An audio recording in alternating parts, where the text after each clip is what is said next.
প্রিয় ছাত্রছাত্রীরা, তোমাদের মধ্যে যারা এখনও অনলাইন কিংবা অফলাইন অর্থাৎ স্পট রাউন্ডের মাধ্যমে ত্রিপুরা ডিগ্রি কলেজগুলোতে ভর্তি হতে পারোনি বা তোমাদের পছন্দের কলেজে ভর্তি হতে পারোনি,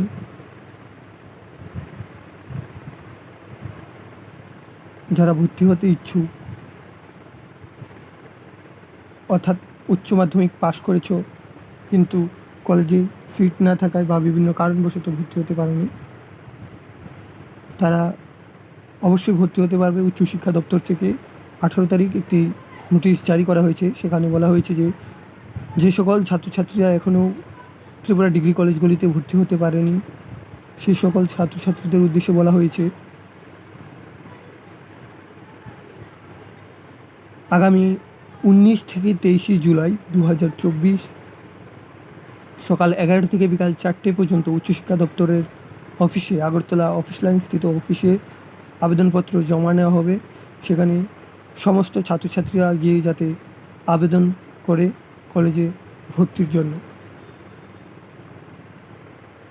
এবং তারই সঙ্গে কলেজগুলিকে নির্দেশ দেওয়া হয়েছে স্পট রাউন্ডে ভর্তি 18 তারিখ, তারপর অর্থাৎ 19 তারিখ কলেজগুলি যাতে স্পট রাউন্ডে ভর্তির পর কতগুলো আসন রয়েছে বিষয়ভিত্তিক সেই তালিকা উচ্চশিক্ষা দপ্তরকে দেয়। তার ভিত্তিতেই উচ্চশিক্ষা দপ্তর ছাত্রছাত্রীদের ভর্তির ব্যবস্থা করবে। 23 তারিখ আবেদনপত্র জমা দেওয়ার শেষ তারিখ উচ্চশিক্ষা দপ্তরে, এবং 26 তারিখ তোমাদের তালিকা প্রকাশিত হবে। যে কলেজে পাবে তার তালিকা 26 তারিখ বিকেল 4টায় উচ্চশিক্ষা দপ্তরের অফিসিয়াল ওয়েবসাইট এবং প্রত্যেকটা কলেজের, ত্রিপুরা সরকারের যতটি ডিগ্রি কলেজ আছে প্রত্যেকটা ডিগ্রি কলেজের ওয়েবসাইটে দেওয়া হবে। সেখান থেকে তোমরা দেখে নিতে পারবে এখন গেলেও কীভাবে আবেদন করবে। এখন মূল বিষয় হলো আবেদনপত্র কীভাবে লিখতে হবে, আবেদনপত্রে কী কী উল্লেখ করতে হবে। আবেদনপত্রে তোমাদের সর্বপ্রথম উল্লেখ করতে হবে কোন স্ট্রিমে তোমরা ভর্তি হচ্ছ, অর্থাৎ আর্টস, সায়েন্স, কমার্স। স্ট্রিম তো আমরা সকলেই বুঝি, কারণ 12 বছর পড়াশোনা করেছি। স্ট্রিম স্বাভাবিক সবাই বুঝি। মেজর সাবজেক্ট, এটা অনেকে না বুঝতে পারি, কলেজ আমাদের প্রথম। তো মেজর সাবজেক্ট মানে কোন সাবজেক্টে 3 বছর পড়ার পর 4র্থ বছরে যে তোমার অনার্স হবে, তো তুমি কোন সাবজেক্টে করতে চাও সেটা মেজর সাবজেক্ট মানে মেইন সাবজেক্ট, সেটা তুমি চয়েস করবে। কেউ বাংলা, কেউ পলিটিক্যাল সায়েন্স, কেউ হিস্ট্রি, কেউ এডুকেশন, এটা সম্পূর্ণ তোমার নিজস্ব ব্যাপার। মাইনর মেজর সাবজেক্টগুলি সম্পূর্ণ তোমার নিজস্ব ব্যাপার, সেখানে কেউ হস্তক্ষেপ করবে না। তুমি তোমার পছন্দের সাবজেক্টগুলো সেখানে উল্লেখ করে দেবে। সাথে তুমি কোন স্কুল থেকে উচ্চ মাধ্যমিক পাস করেছো অর্থাৎ তোমার স্কুলের নাম।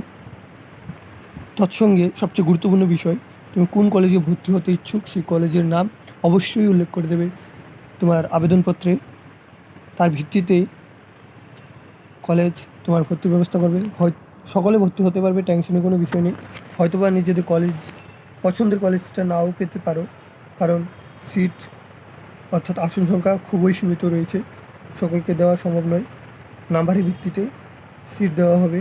26 জুলাই তোমাদের তালিকা প্রকাশের পর 29 থেকে 31 জুলাইয়ের মধ্যে ভর্তি প্রক্রিয়া সম্পূর্ণভাবে 2024-25 সেশনের ভর্তি প্রক্রিয়া ফার্স্ট সেমিস্টারের সম্পূর্ণ ভর্তি প্রক্রিয়া 31 জুলাইয়ের মধ্যে সম্পূর্ণ করার টার্গেট নিয়েছে উচ্চশিক্ষা দপ্তর।